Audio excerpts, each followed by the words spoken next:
Здравейте, аз съм доктор Ерхан Челенг. Работя като специалист по интервенционална радиология в частна болница Чорло-Ватан. Извършваме процедури като лечение на разширени вени без операция, лечение на гуша, лечение на бучки в гърдата, както и биопсии или вземане на тъкани проби. Искам да разкажа малко за разширените вени. Какво представляват разширените вени? Разширените вени са заболяване на вените. Обикновено разширените вени се появяват в долните крайници, т.е. в вените на краката, когато клапите се увредят и мръсната кръв не може да се върне към сърцето. Поради недостатъчност кръвта не може да се върне към сърцето и се стича надолу. Първо се разширява вената, която наричаме сафенова вена.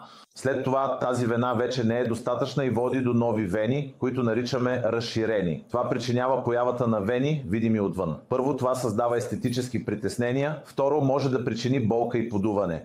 Трето, в по-напредналите стадии може да доведе до образуване на тромби, т.е. съсиреци в вените, което в напреднал етап може да причини пренасенето им към белия дроб. Затова разширените вени са важни и представляват заболяване. Те трябва да се лекуват преди да стане твърде късно.